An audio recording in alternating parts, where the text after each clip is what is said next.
This time on Graveyard Carz, Mark paints the burnt orange Hemi Charger, AMD delivers the Phantom Cuda, and the ghouls rush to complete the Daily's 1970 383 Cuda. Coming up on this episode of Graveyard Carz.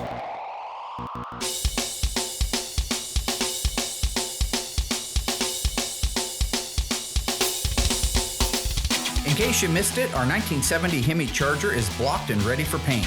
The Phantom Cuda was sent back to Auto Metal Direct to have new metal installed. My daughter and Will are back to Team Graveyard. The 383 is installed in Mark and Elena's 1970 Cuda. I assigned Alyssa the task of hiring us a new body man. And our new progress board has been updated and will keep us on task. Well, it's an exciting day for me. This is our FK5 Burnt Orange 70 Hemi Charger, right?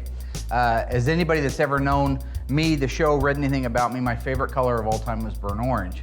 So when I made the deal with the guy who owns this, I said, I will paint the car personally, because number one, I've never sprayed FK5 since I was a kid doing touch-ups on my own car. And two is, I needed it to be perfect. I told him I would make it perfect, and so I have dedicated every spare minute and some non-spare minutes over the last 12 months getting this body ready to paint. The 70 Hemi Charger is the first car that's going to be painted in our new AFC paint booth. Our old booth was fine, but it was old. It was about 30 years old. It was 15 years old when I got it. But we still managed to put out some beautiful work. You've seen it. The new booth, state-of-the-art, side-down draft, built-in mixing room next to it, and I'm excited to see the finished product.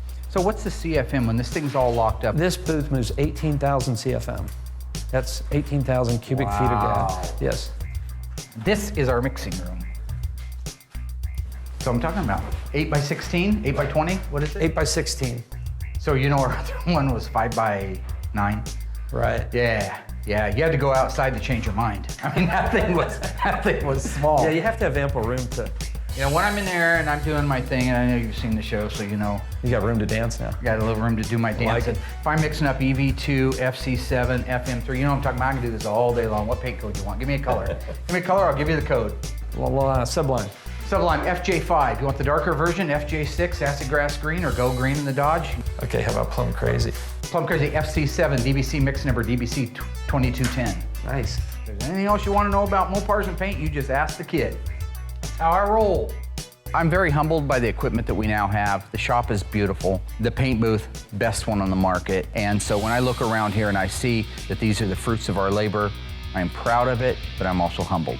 $1,075,000. Yeah. BTU. Talking 180 degrees on a cold day. Right. You know what I'm talking about? Yeah. Wow. You're scaring me. You know what I'm saying? You want some pork? Want some blubber boy? Show you so many combinations you feel like a lock. It's time to spray some FK5 Deep Burnt Orange, my favorite color.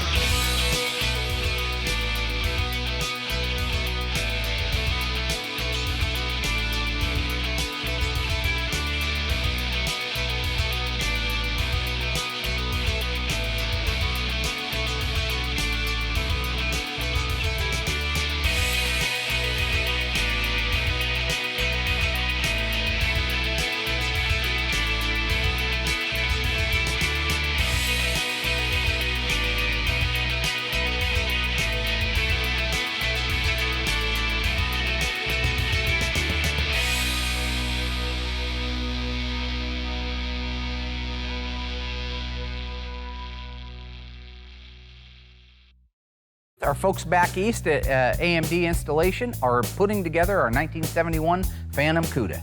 The 71 Phantom Cuda is an exceptionally rare and desirable car. 71 Cuda is the pinnacle of all the muscle car years. This particular one happens to be a V-code, 385 horsepower. There's 108 of them made with a 4-speed. This one happens to have a shaker hood and is in Tor red. Yeah, when Mark got the Phantom Cuda and told me he was going to document the restoration of it, then he had the idea of starting a television show with the four of us. I said if anybody could do it, he could.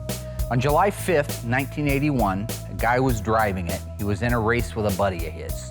Got out of control at a high rate of speed, crashed into the wall, bounced off that wall, hit another wall, ended up in the middle of the road. The right quarter was destroyed, left quarter was destroyed, both front frame rails were destroyed. So back in the day, we referred to that as totaled. People scoffed at it, said there's no way you can repair the car, it would be a rebody.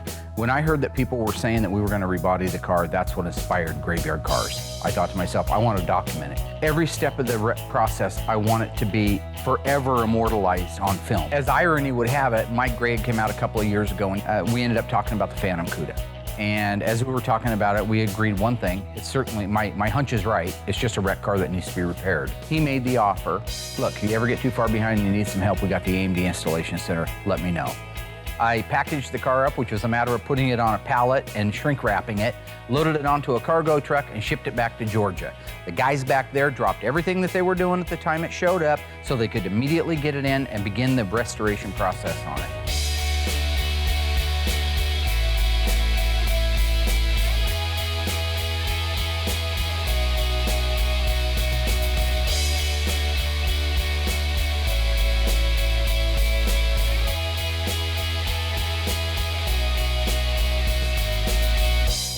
I know Mark would like to take all the credit for restoring the car, and he'll probably try. But everybody that's had a hand in the car has the same quality ethics, the same restoration ethics, same dedication as we do here at GYC.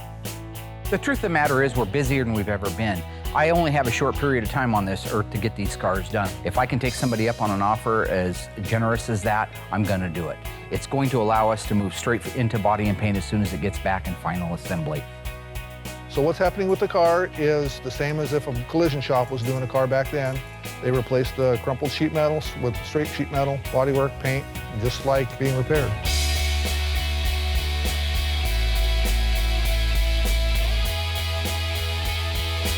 You know, I have an obligation at the end of the day to the owner of the vehicle to make sure it's done right. So with today's technology, I have the ability to virtually be in the shop with the guys and look over the repairs and the welds and the replacement.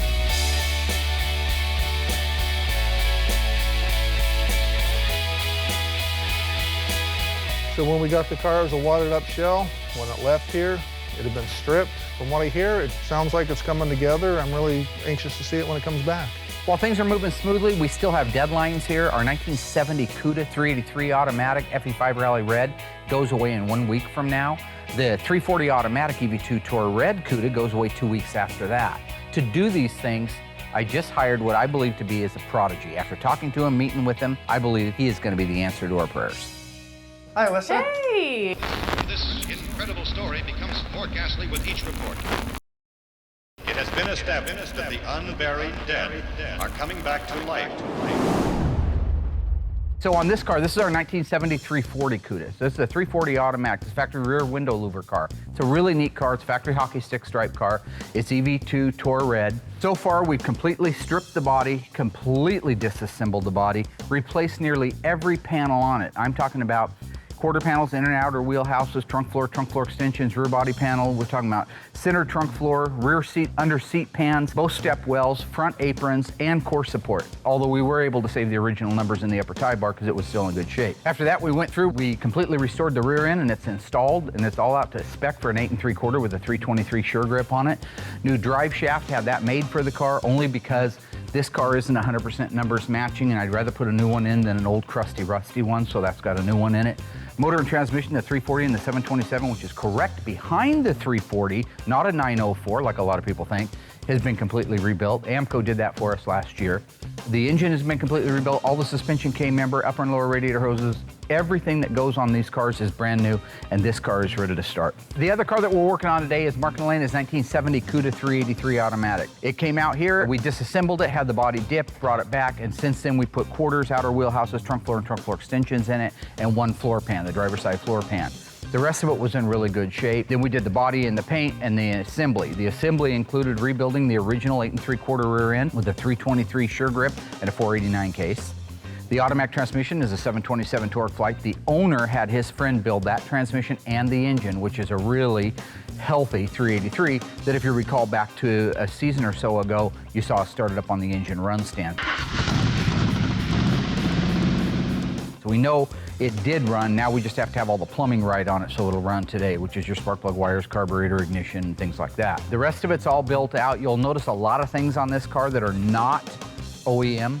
We've talked about that before. We know that when you look around the shop and you see the cars, every one of them's OEM. This one we straight on, and I primarily did that because you know, the owner's always right, and as we started working on the car, he started talking about the things that he remembered seeing on cars that he had wanted from the time he was a kid, and I felt like, you know what, it's not a numbers matching, it doesn't have the original engine in it, who cares? Everything else under the hood, as far as like the exhaust manifolds, that's original stuff, power brake, booster, master cylinder, that's original, windshield washer reservoir, the things that go on around it, all the peripheral things, even right down to the radiators, a correct 22-inch, which is correct for the 383, where a 440 would have had, in 71 it could have had a 22-inch, or in 70 it could have had a 22-inch if you didn't have air conditioning. If you had air conditioning, you would have got the 2998 956, which would have gave you the 26-inch radiator. So this is the correct radiator, even though it's an aftermarket replica of the original. So right now, they're filling up the rest of the fluids on the 340 Cuda. I'm getting ready to go over a couple of little last-minute things on the 70 Cuda 383 car, and in a few minutes, we're hoping we're going to smell some exhaust fumes. Hi, Alyssa. Hey, how are you? Nice to meet you, David Ray. Nice to meet you too. So I hear you are coming from a long ways. Yeah, from Montana. I was a truck driver and put in the application through Facebook, probably pretty close to early December. I've been, working on Mopars my whole life. I know them inside and out, and really have a passion for the cars and have a passion for the way Mark restores them, which is, to OEM, original, just like the way they came off the showroom floor. So I personally think the headshot that you brought in, I actually have it right here, is kind of one of the major reasons you got hired, I think. Oh, really? I think he was looking for someone that looked just like him. Oh my gosh. Oh my gosh. He works on the cars as a hobby, and it wasn't his day-to-day how he made his money. So I think we really need somebody on our team that feels the same way about the cars as my dad does. It's really good to meet you officially. Yeah, nice to meet you too. Yeah, and I'm gonna try to be out in the shop because I want to pick up on some stuff. It was nice to meet Alyssa. I didn't know, at first she was Mark's daughter, but, after finding out, it made it even more cool, so it was kind of neat to see her involved. Sure, I'll see you around. All right, thanks for your time. Bye. Bye-bye. So how are we starting this without the wiring, boss? We're just going to use a remote starter on it. The reason we have to hot wire the car, so to speak, is there's no proper ignition in it. So we're just going to run a wire over to the ballast resistor from the hot side of the battery. That'll give us power to the coil. That's hot wiring a car. Well, the reason I've got Will alongside me doing the engine work and assembling, doing some of the final assembly on these cars is he comes from a painting background. I do appreciate the time that he takes because, like you said, everything I've always done has been strictly paint. No, I just think it makes me kind of more well-rounded because I don't know any of this. Well-rounded. Circle, planet, system. Right there. If it's advanced too far, it starts kicking back. I can usually set them right on the money by ear. You didn't want, Not Nope, sure, Dave. that's right there. Okay. You're gonna need a little more fuel. While I was bringing the fuel around to put into the Cuda because it wouldn't start, I happened to notice that the sending unit was sitting over there on the bench, not installed in the tank, which is a great reason why it wouldn't run. You were looking for it, you left it. I didn't leave it out. I didn't put the tank in. No. You're going down. No. Working with Dave now has been a joy. He knows what he's doing. He follows instructions. He's got a great attitude. And it seems to me that he's a real good diagnostician. This guy actually takes his time and diagnoses it. He's kind of a mini-me, if you will, which the world needs more of, I would say. Well, this is the part we're missing on the fuel tank. Fuel sending unit, pickup unit. This deal right here, this float, operates your fuel gauge. And this is where the fuel draws from. So this is what we're missing. This is why we're not getting any fuel up to our fuel pump.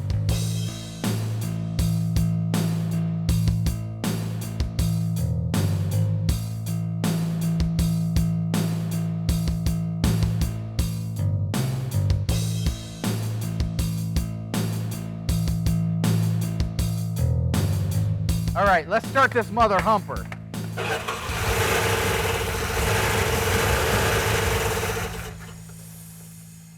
That not sound good. In most cases, the second digit in a vehicle identification number on a Mopar represents the price class. On a 1969 Charger 500 and Daytona, the second digit is an X. What does the X officially stand for? High, experimental, fast top.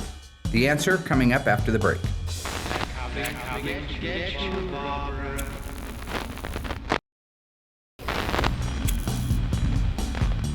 What does the X on a 69 Charger 500 or Daytona Charger officially stand for? The answer is fast top. It has been referred to as experimental, but despite the fact that the second digit in most cases represents the price class, L for low, M for medium, H for high, it actually reflects the roof style, even though the third and fourth digit represent the sport roof as well. This incredible story becomes more ghastly with each report.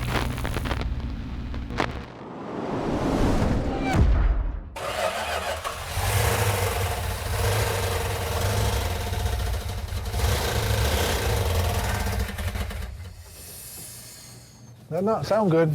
Well, what's going on is we had two problems with our 340. We actually had three problems. When we initially fired it off, it was running on about 6 cylinders. So we did a quick compression test to find out it had low compression on it. And what had happened is I built the engine like a year ago and it had been sitting around, so I thought that the rings maybe had frozen onto the piston, maybe not swollen out where they're supposed to be originally. We took it out back and we ran it till it got up to regular temperature. What the f***'s happened? What the f***'s happened? You know? It actually overheated, which is probably good because it raised everything up to where it needed to be.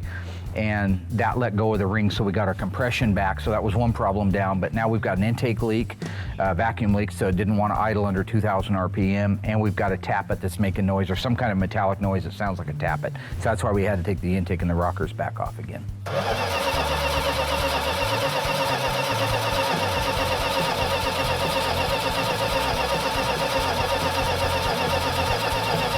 Okay.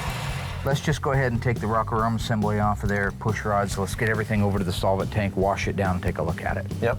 Okay. Get a good look at all the rockers. All right. Sounds good. I'm gonna clean these rockers up to see if I can find out if there's a plugged up oil galley, any cracks, you know, something that might cause us to lose pressure up there to make these clatter. Huh. We have a slightly bent push rod, folks. So there's one bent push rod. I'm gonna order new push rods, lifters, and rockers. And at least that way you've done it all. And then look at the intake. Yeah. This came with You the kit. had a leak, right? Oh, I mean, look at it. obviously. First of all, I've never seen a small block that used this metal. I don't know if I'm just full of or not remembering right, but look at that metal. It's not even crushed. It's crushed here. It's crushed down here. It's crushed on this, but look at these up here. Yeah. It wasn't even seating. So we replace the intake gasket when we go back together, obviously, and that should cure our problem. We have. What is it? Cuda's here. Good. What's that? Nice. The Cuda is back and there's gonna be a party. Hey nah, hey nah. I call this the reverse rooster.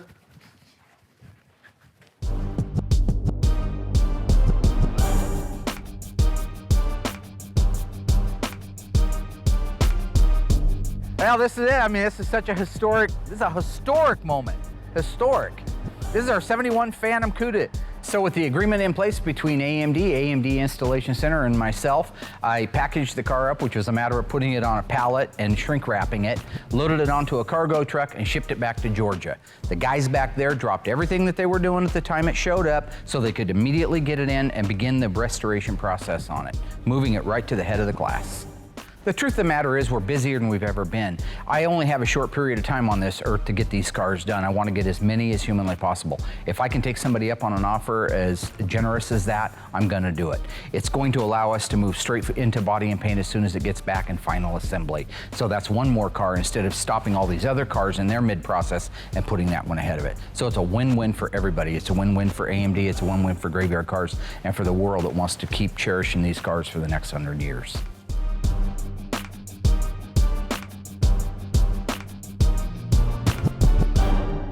First eyewitness accounts of this grisly development came from people who were understandably frightened.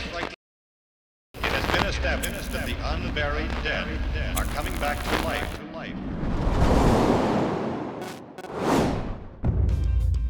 So right now what we're doing is the guys are going back together with the top end on the 340. When we tore it apart, we really didn't find too much that was definitive other than the intake gasket wasn't completely smashed and sealed, so I think that our intake was our leak. So while we had it apart to do the intake, I just decided that would be a good time to go ahead and put in the brand new set of lifters and brand new set of push rods on it. So that's all going back together. They're just buttoning up the top end, so we should be able to fire it up here in about 10, 15 minutes. Hopefully, the clattering noise is gone and the vacuum leak is gone. So all the guys got to put on right now is hook up the fuel line, the PCV hose. Oh yeah, I didn't do those. Route the plug wires, which he's almost done with now. And I just topped off the power steering, so we're ready to run here in a few minutes. We're gonna put Bob's car outside and try to get it running, you know, and hopefully all the work that we did on it is gonna solve our issue with the motor problem, because we gotta get this car out of here so we can get started on Mark and Elaine's.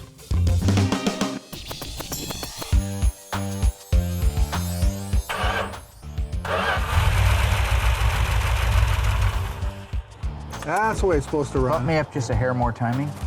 Up ahead. Yep. Yep.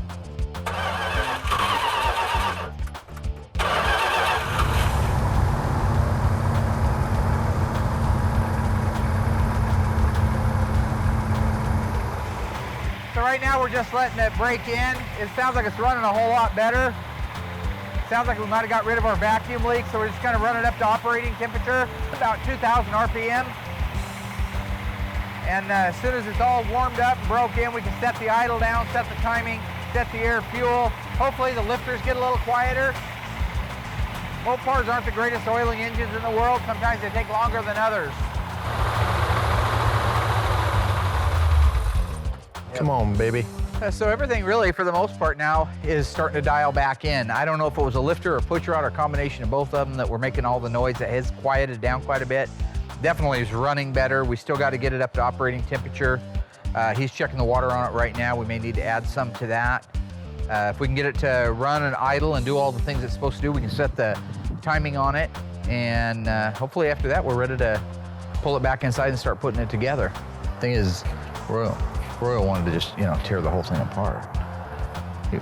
He said, oh, well, let's take it apart. And the rings are probably in backwards or something, It's like, me and Dave, I was telling Dave, I don't think so. I put the motor together myself. Dave, is that right? That's right. So Royal's a parts replacer. He goes bananas. Something doesn't work out, he just wants to start throwing parts. Let's rip it around. We can have that engine out in an hour. We'll take the rings off it. No, let's just get it hot and it'll let go of those rings. I was telling him. Dave and me were in complete agreement. Right, Dave? That's right. We're in complete agreement on the fact that it didn't need to come apart. But Royal being a parts, he's just crazy. He loves putting parts on an engine. So, I don't mean it disrespectful, but,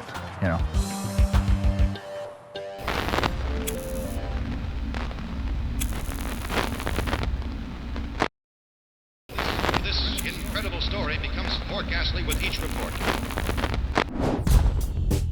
Now that we got the 7340 running the way it's supposed to be, it sounds terrific. That's a weight off my shoulders. We got to jump back on the 7383 Cuda because that car, with all of its aftermarket parts, could just potentially be plagued with problems. So what's the difference on this one?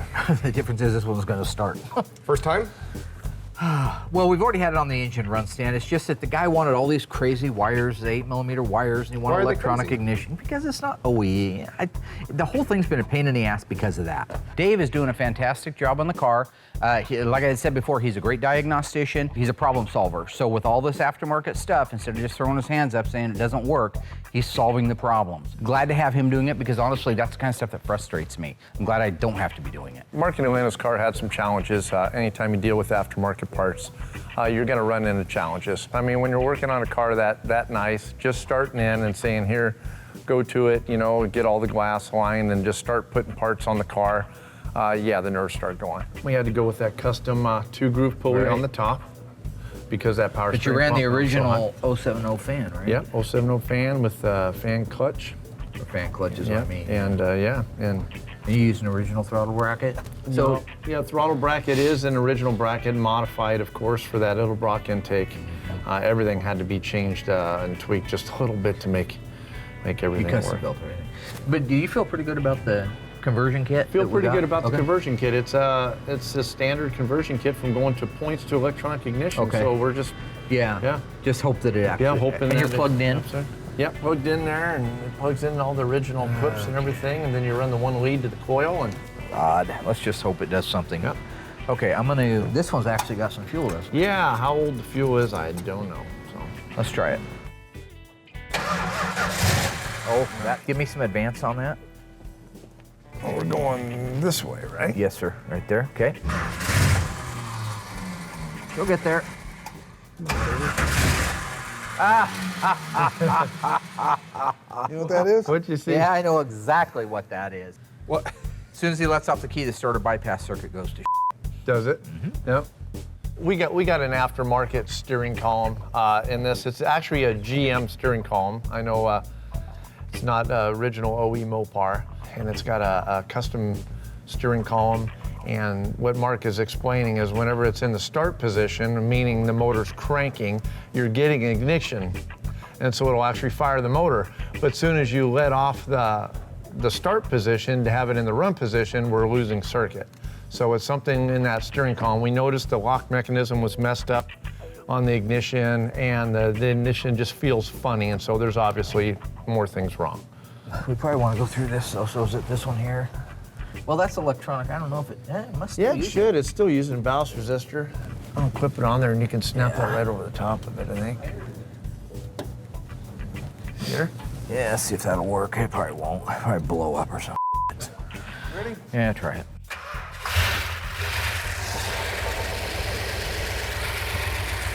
There it goes. Better get quieter.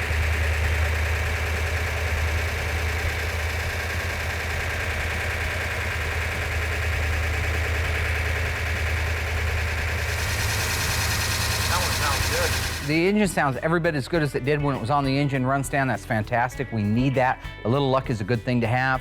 Now we can move on with the rest of the assembly of the car. How'd that feel, Roy?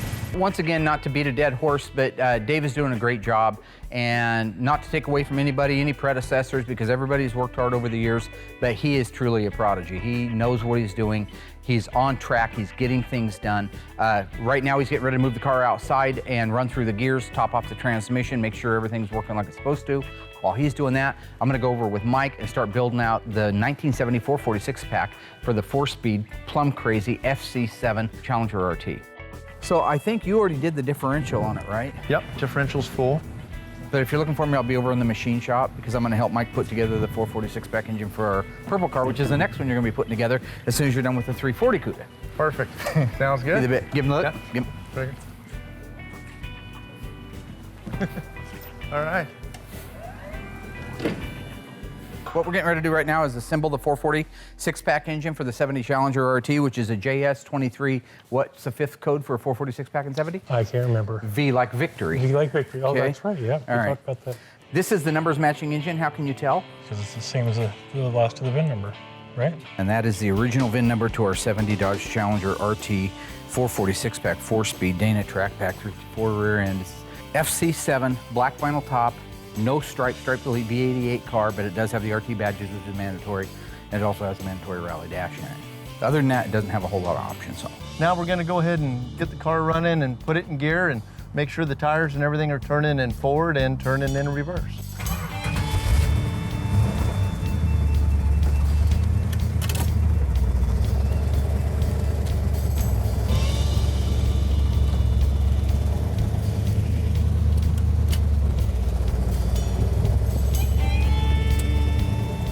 Just like that. You don't usually come across the numbers matching engines like this. These cars were built for one thing. They were built to go fast. They were built to stomp to the floor, shift the gears, and beat Billy Bob up at the gut on Saturday night. So what are the odds that the car that was built for that is still gonna have its original engine, or is its original engine gonna be busted and blown to pieces? So when you come across one, you start out with one, I think 852 446 pack 4-speed cars in 70, I believe, I'm not positive of that number. How many are left with their original numbers matching engines? The engine assembly went amazingly well. That's what happens when you have everything laid out and you know exactly what you're doing and you got good help next to you. So now with that done, I'm gonna go out back, check in on Dave, see how he's doing on the QC items for the 383 Cuda. It's riding better. I like that height. Yeah, I like that height a lot better. Yep. Yep.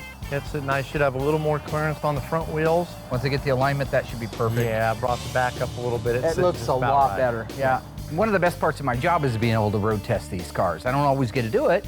Sometimes these cars, the minute we're done, especially in the past, we'd be done on the day that it's supposed to go away, so I didn't get a chance to drive them.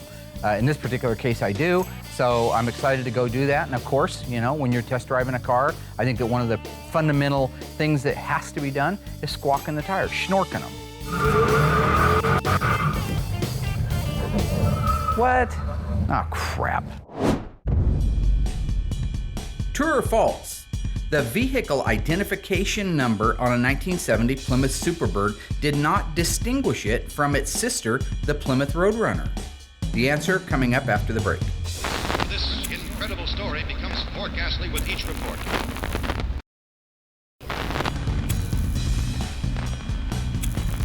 So, true or false? The vehicle identification number on the Plymouth Superbird did not distinguish it from its sister, the Roadrunner. The answer is true. In 1970, the Plymouth Roadrunner, the standard Roadrunner, was not available with a 440 375 horsepower Super Commando engine. It was only available in the Superbird. So if you look at the fifth digit and you have a U, that is what distinguishes it as a Superbird. No other specific character says it's a real NASCAR. This incredible story becomes more ghastly with each report.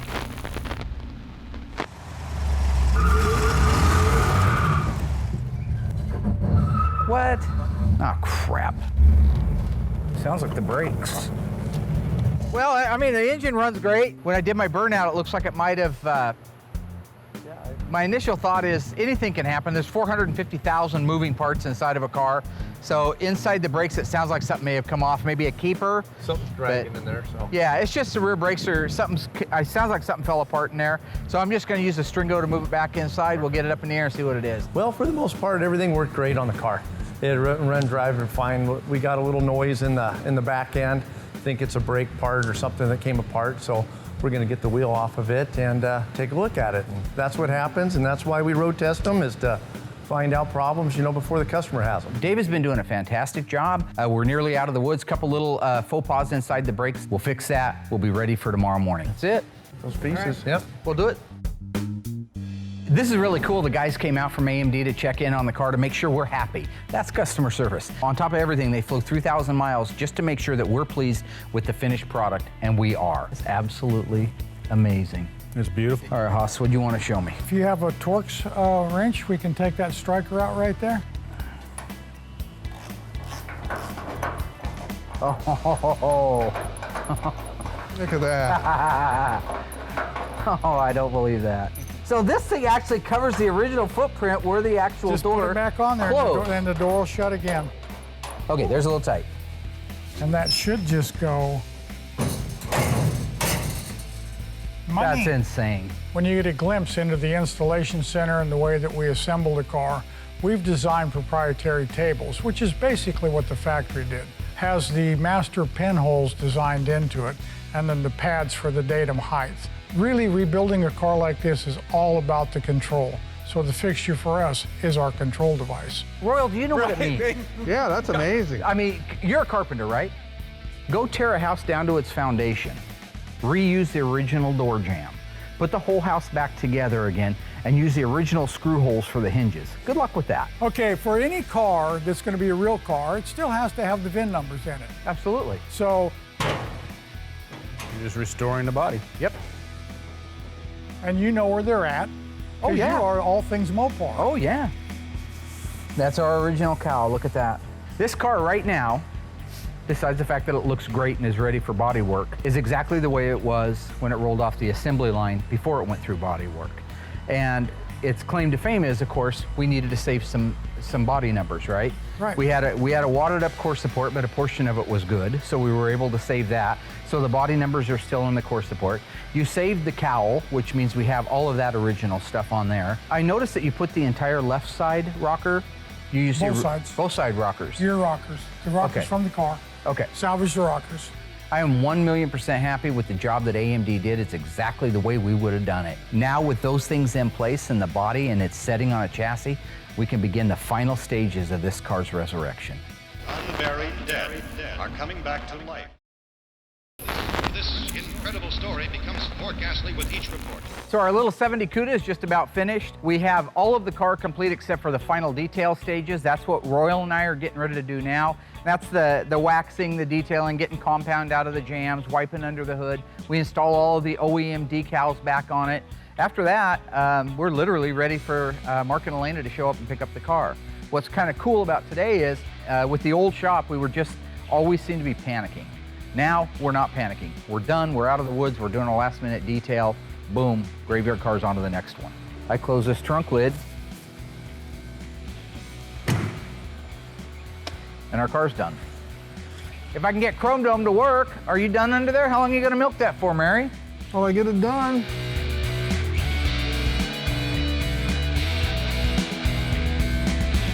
Hey, guys. Royal Dave. Hey, Royal. How's it going? I personally am super excited to see the look on their face. The Dailies are just wonderful people, good-hearted people. They've been waiting way too long, so I cannot wait to see the look on their face when they see this car for the first time. You're ready? Yeah. You're ready? I'm ready. Chrome Dome? I'm ready. Iceman? Ready. Yeah, look at it. You got that same look I got. Give him the look. Give him. Yeah, I'm just excited to see the owner's reaction to the car as they are. You know, it's awesome. It's going to be a good day. Butterflies. It's the anticipation, you know. Jackpot. Oh my God, I hear it. Hard to hear with the wind blowing. Oh, I heard it. I hear something starting. That's unmistakable. Okay, now that's just torture. Yeah.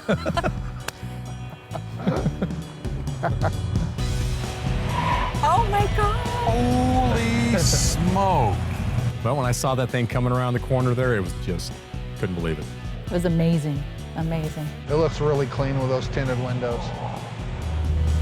Oh my word, that looks so amazing.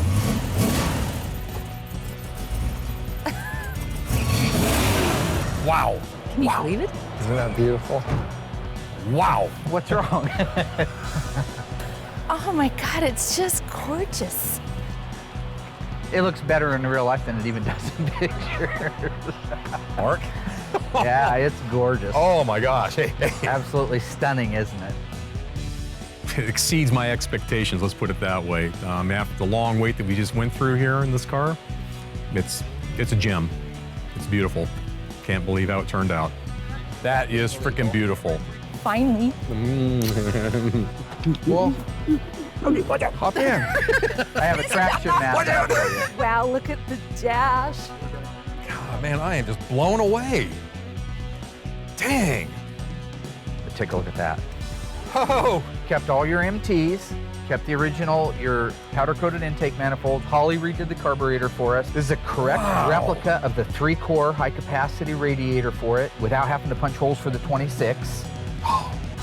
Beautiful. Original heater hose clamps, original hoses, replica, all the pieces along there. And then he did a phenomenal job putting a Mopar Performance electronic ignition, converting it over to work with the factory regulator that you see right there. You guys. Just as close to factory stuff as you could get, including the battery. This is your original fender tag. You'll notice that the first screw is painted and the second one is bright like it's supposed to be. Your rack and pinion uses this power steering setup. You notice this isn't Mopar. Oh yeah, yeah. Why don't you sit in it and fire it up? Oh, yeah. Really? Tell me what you think. Yeah. Well, heck, See if it I'm feels getting, right. I'm getting in the car. There you go. Okay, Royal, will you open the door for me? Well, of course. Thank you. A little I bit. pushed Good. it up. Oh, you pushed it Yeah, out. hers went forward was already while getting yours close. went backwards.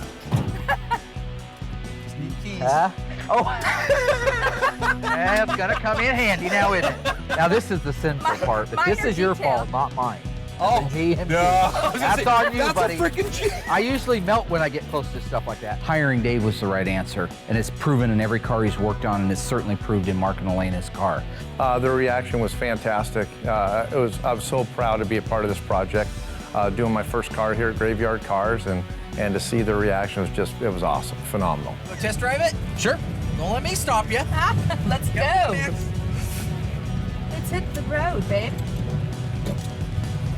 I love this car, the way it sets, the color of it. It's just a cool car. This is what we do at Graveyard Carz. It takes pride, it takes dedication to be able to make a car go from dead to not only alive, but beautiful.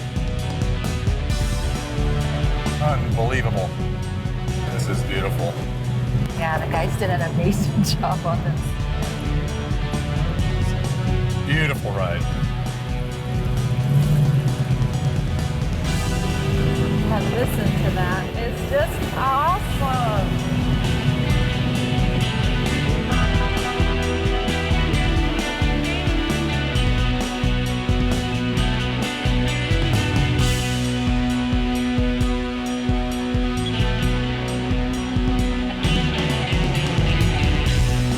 I see the dailies driving their car for the first time in 20 years, I have to reflect on what an amazing week it's been and what an amazing journey we've had. We got our 1970 Dodge Charger 426 Hemi FK5 burnt orange painted. And despite Murphy's Law and the failures, we got our 1970 Cuda 340 EV2 running beautiful. AMD with their installation center did a phenomenal job on our 71 Phantom Cuda, and it looks amazing. And of course, the 1970 Cuda 383 back to life, beautiful, and in the hands of the owner. With our 1970 Cuda completely finished in the trailer and heading home, we have one task left before we call it a day. With the paint cured out, it is now time to cut and buff our Hemi Charger. All fresh paint jobs, once they cure out, need to be wet sanded and buffed. Still, no matter how nice you lay them out, they still need a little bit of wet sanding and buffing, whatever. So the point is, you're trying to take out the imperfections in the paints. And so it's a system of knocking down the paint originally with 600 on a stick. That takes all the orange peel out of it. Point, of course, is that you're trying to get the 600 grit scratches out, then the 1,000 grit scratches out. Then once you do that, you can move on to the wet sand. Then I went over it with 1,500, 2,000, and then 2,500. That way, when it comes time to buff it buffs out fairly quickly. And now it is time to update the progress board. With the 383 Cuda done, we're taking it down off of the board. Our 340 Cuda is running great, so we can check off the drivetrain. And with the deadline this summer, we need to add our Phantom Cuda to the board and get it moving through the shop. The next immediate task is to get the drivetrain installed in our 1970 Hemi Charger RT. We have so much to do this season, we got no time for fooling around. If you haven't noticed, things have changed at Graveyard Carz. We are getting more done now than ever before.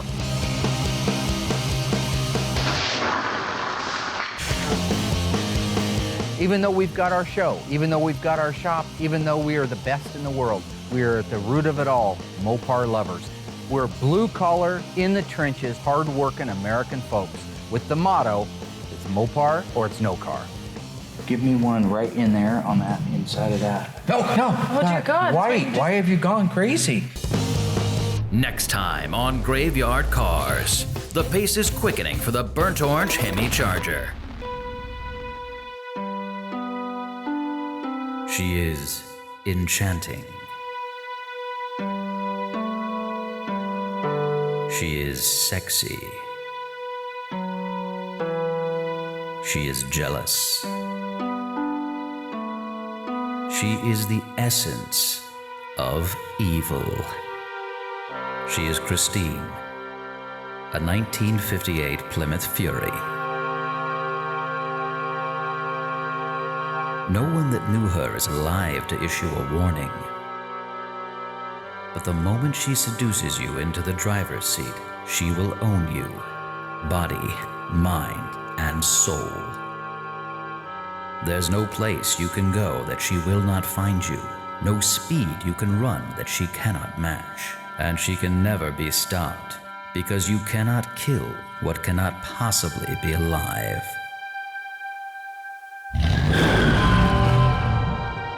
Christine, coming soon to Graveyard Carz.